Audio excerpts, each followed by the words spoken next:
Hey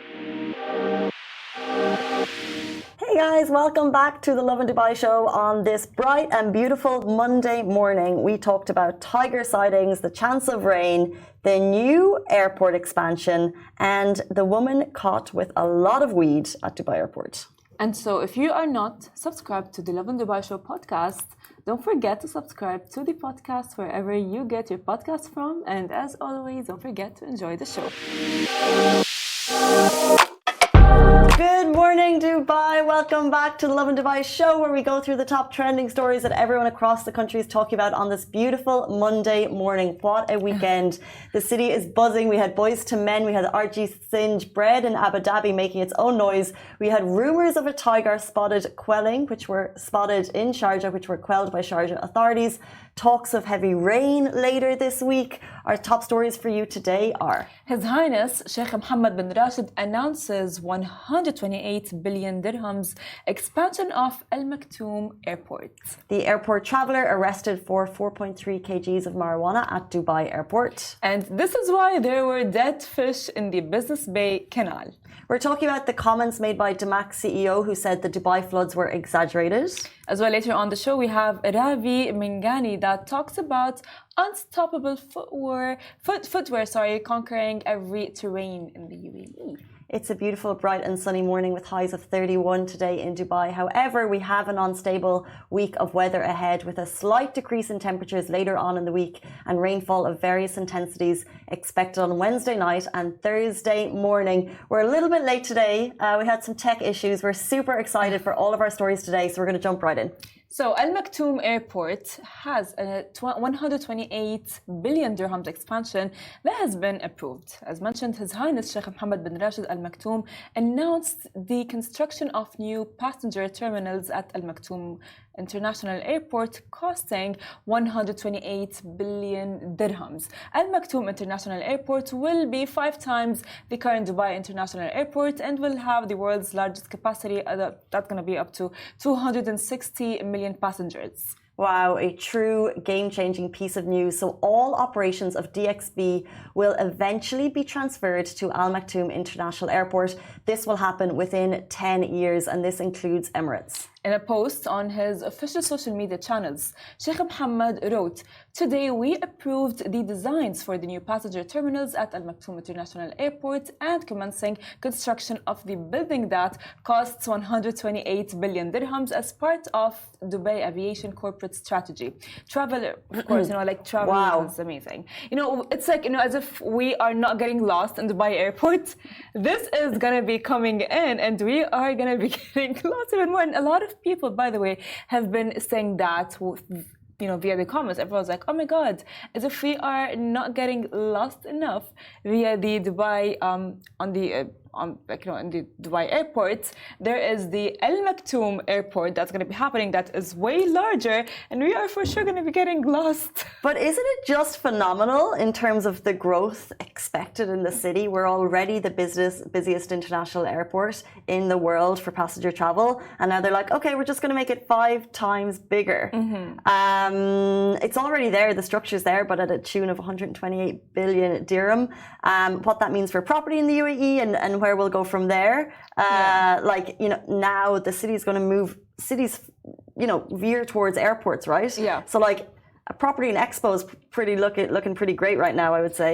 I agree. And as well, we have seen a lot of people are actually moving to the UAE, and a lot of businesses are opening in the UAE, and the population is increasing in the UAE.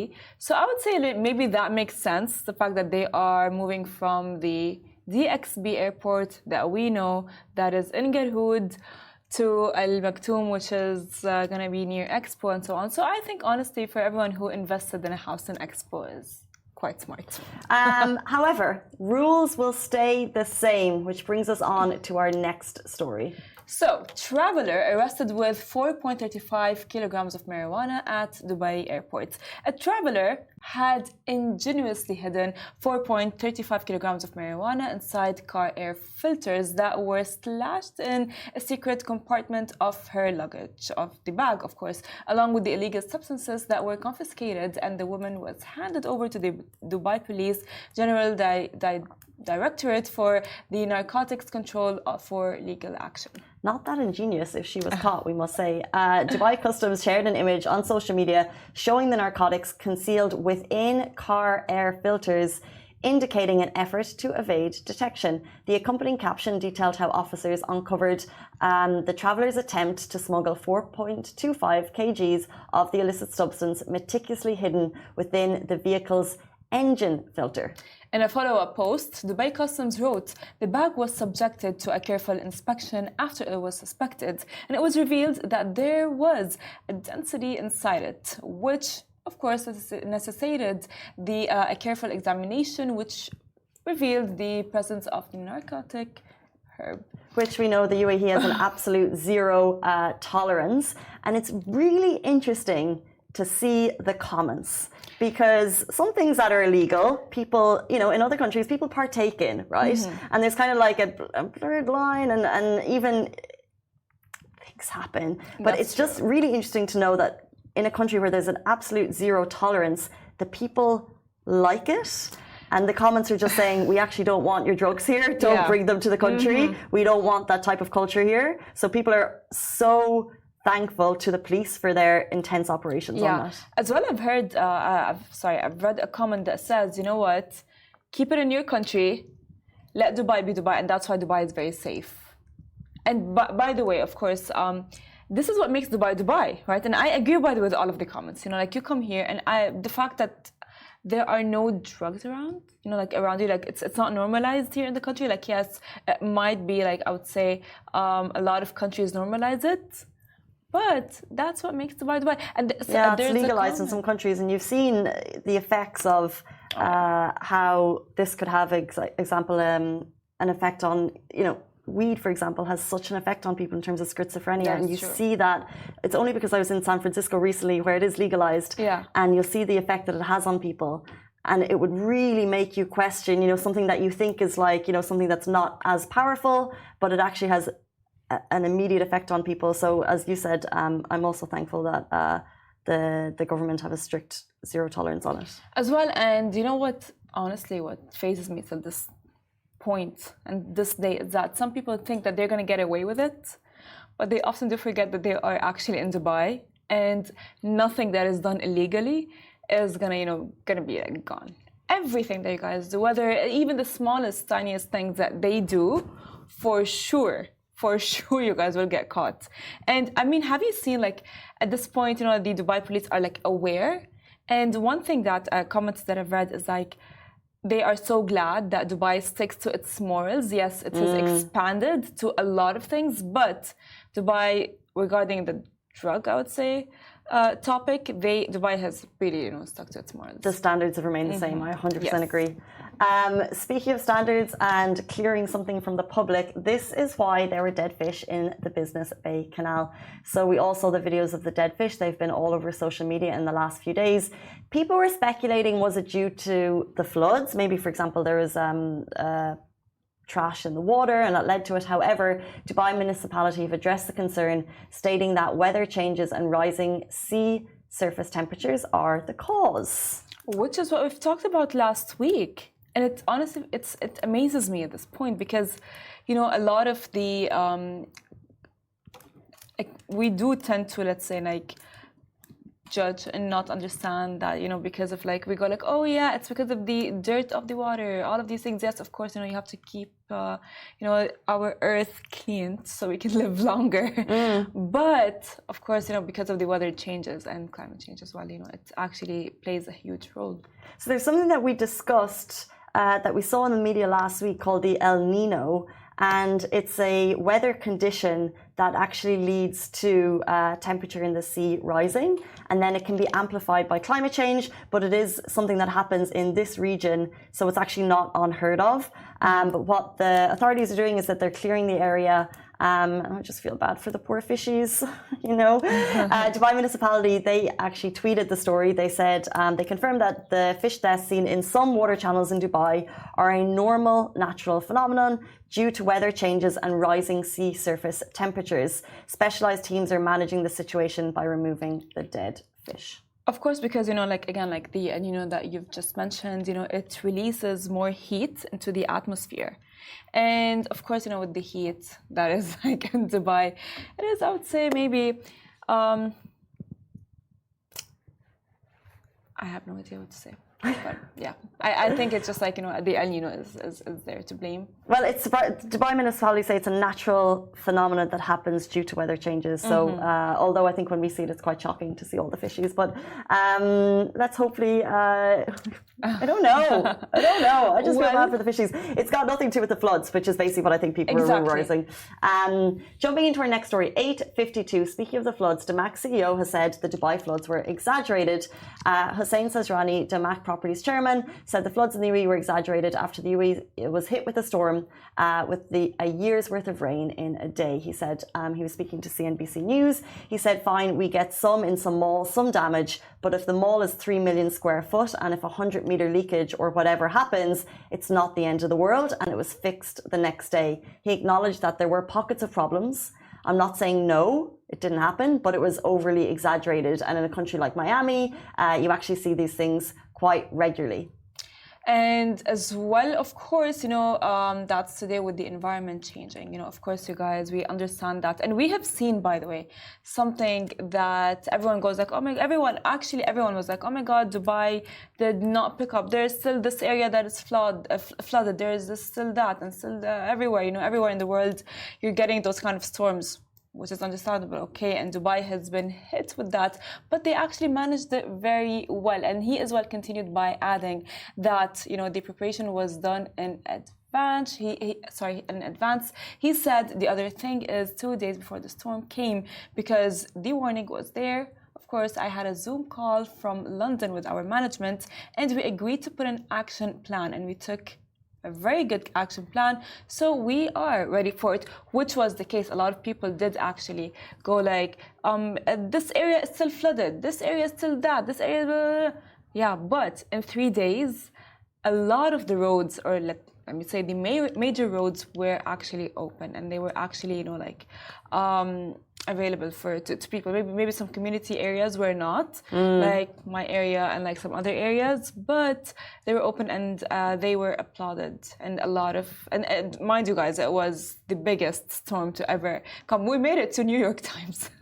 Yeah, true. Every single international title covered it because the images are so impactful, and when you say there's rain in a storm in a desert, it's going to make headlines. But he said we had zero impact. I mean, zero impact. I'm telling you, 98% of our units, maybe more, were intact. That's from the Damac CEO. I think on one side he's right, because a video of a mall went viral when you saw one store being flushed through. So his point is like, okay, fine, that happened. We fixed it in a day. Did it happen elsewhere in the mall? Like if the whole mall was completely ruined. But his point is these videos went viral, and it went across the world because it's a great story. But how much was the impact? So on a grand scale, we cleaned it within a week. But I think the people who would disagree with him are the people's homes in certain communities where the water level rose in your living room, and the water level in your car outside your home rose. So I think there's two sides to the story. Yes, the city handled it amazingly and were able to bounce back,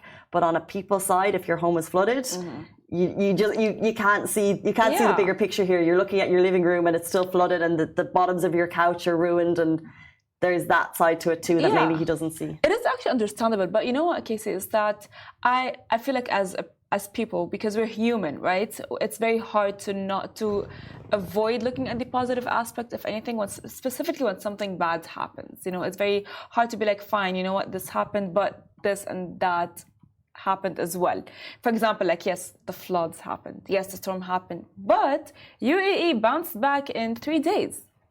But there are insurance that covered cars and houses and so on and on. You know what I mean?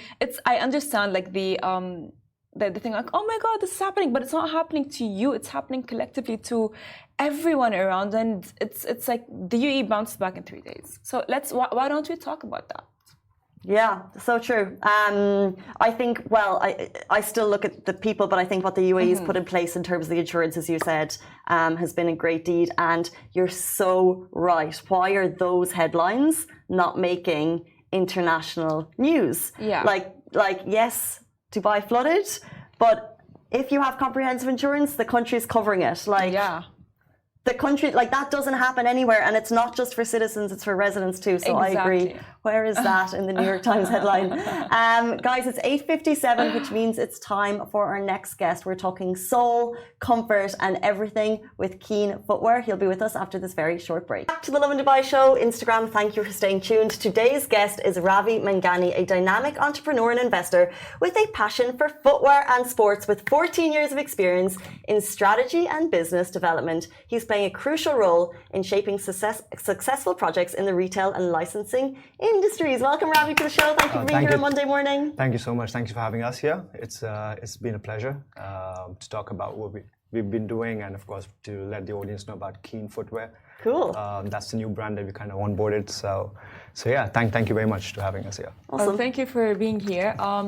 My first question, if you can just tell me and Casey and the audience about Keen Footwear and what excites you about the brand.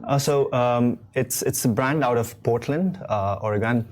For them to understand, it's the same town where Nike was incepted. So it comes from the US, built by guys who are really like outdoor enthusiasts. So one of the first sandals that they actually, or footwear that actually took off, was something they called Newport, which was named by the consumer as the ugly sandal. So the brand basically talks a lot about functionality over fashion, and the sandal that I was just talking about they want to make a sandal that has toe support, because usually you have outdoor sandals and you constantly hit something and your toe hurts. So that was a sandal that made Keen the big thing, and they've been into the industry for the last 20 years. We've been seeing the success over time, especially in the west, and then they kind of took over to the far eastern side as well. So looking at the success, we thought the brand would probably do well, especially with whatever's happening with the UAE and how people are kind of getting more outdoor, walking, trekking, and all of that. So it looked like the time was right to bring this brand here, and that's what got us excited, and we brought it. So interesting. I want to ask you about functionality over fashion a little bit, but first of all, let's just talk about weather conditions in the UAE right now. Well, yeah. So why do you think people in the UAE need this type of footwear? So it's just the effect of post-COVID, right? Everybody after COVID wanted to understand that. I basically understood wanted to go out, do more outdoorsy things. So running became a big thing, and it is still. And then following that, we always felt like there was something else that's needed. With the kind of education people have, just want to be outdoor, whether that's trekking. We can see what happening at Hatta. We are also seeing a lot of events that happen outdoors. So yeah, that's one of the reasons why we felt like the brand is the right time to bring the brand here. So yeah, pretty much. Well, we know that Keen Footwear is very big on sustainability. So if you can just tell us and explain to us more about sustainability and Keen Footwear as well. So the whole part with Keen, when they produce shoes for the longest time, they've been constantly saying that we're making footwear that is PFAS free. So this is something which is called forever chemicals. Every shoe, everything that we basically wear has them. Keen's kind of move away from that. So they've been using water-based adhesives. That is, doesn't do a lot of impact. When it comes to leather tanning, they used processes which basically don't waste a lot of water. Recycle those water. And again, when it comes to also the newer kind of material that they're using, they've been using a lot of recycled plastic bottles. In terms of bringing it to their footwear. So yes, I think it's consciously created footwear, I would say. So they've been doing it for about 6-7 years now. So yeah. Do consumers ask questions about where the shoes come from? And please tell us the process in terms of making a shoe that's actually sustainable. Is it easy for a brand to make that happen? No, it's quite painstaking. I mean, the world works where we live in a world where you want to have the costs as down as possible, and of course, sourcing this product, which is it doesn't exist as much in terms of development. It's coming now. There's a lot of talk about sustainability. Everybody talks about it, but I think moving forward, we will see a lot more products making it cheaper, easier to source. But at this point of time, just sourcing all the water bottles, creating them into fiber, putting them into the shoes, having adhesive which is not which is water-based. It's not chemicals, because like we probably live an average 80 years. These chemicals probably last thousands of years. Shoes don't decompose, so it takes over years for them. So whatever we wear, we just chuck them into in garbage, and then it just stays there for years until it decomposes back. So yeah, answering to your question, it takes a while. For now, I think it's challenging, but I think people are getting more educated about what's happening with the clothing, what's happening with the footwear. So it's one step closer to having footwear that you could be saying that it's more conscious, it's more good for the planet. We're not just wearing something that we don't know what we're wearing. Got you. So are the shoes hazard proof? like the wine last. Yeah, for example, like short rocks, uneven surfaces, and so on. So the shoes basically I would say that for an outdoor shoe, they got enough traction, so that's basically what you need. When you're trekking. Alongside, they've got what you also need to do is protect yourself from water. As one thing that you don't want is wet feet. So that's what happens with these shoes. They're water resistant. They have drying technology, so basically you just leave it. It dries on its own very quickly. And yeah, for those off-road trekking, you have enough traction on the heel. So yes, this is kind of good. Can we talk about this shoe? Which is the walking shoe? So that's the walking shoe. So I mean, this is what we're trying to tell people. We have a lot of running shoes in the market. From all the brands across.